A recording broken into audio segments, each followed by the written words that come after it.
Use a pry bar to pry open the decorative frame in front of the panel.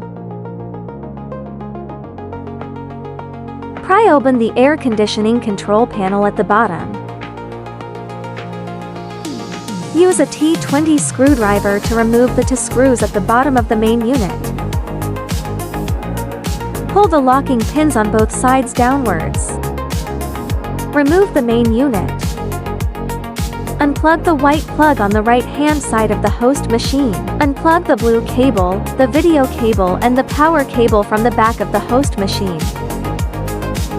Unplug the fiber optic cable from the vehicle's original power connector. Connect the original vehicle wiring to our wiring.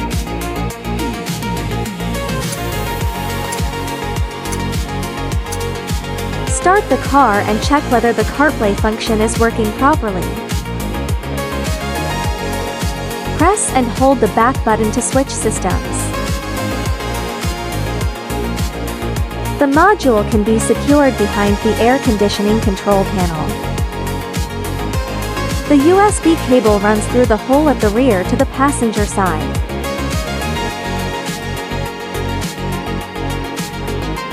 Reassemble the parts you removed earlier in the order in which they were taken apart.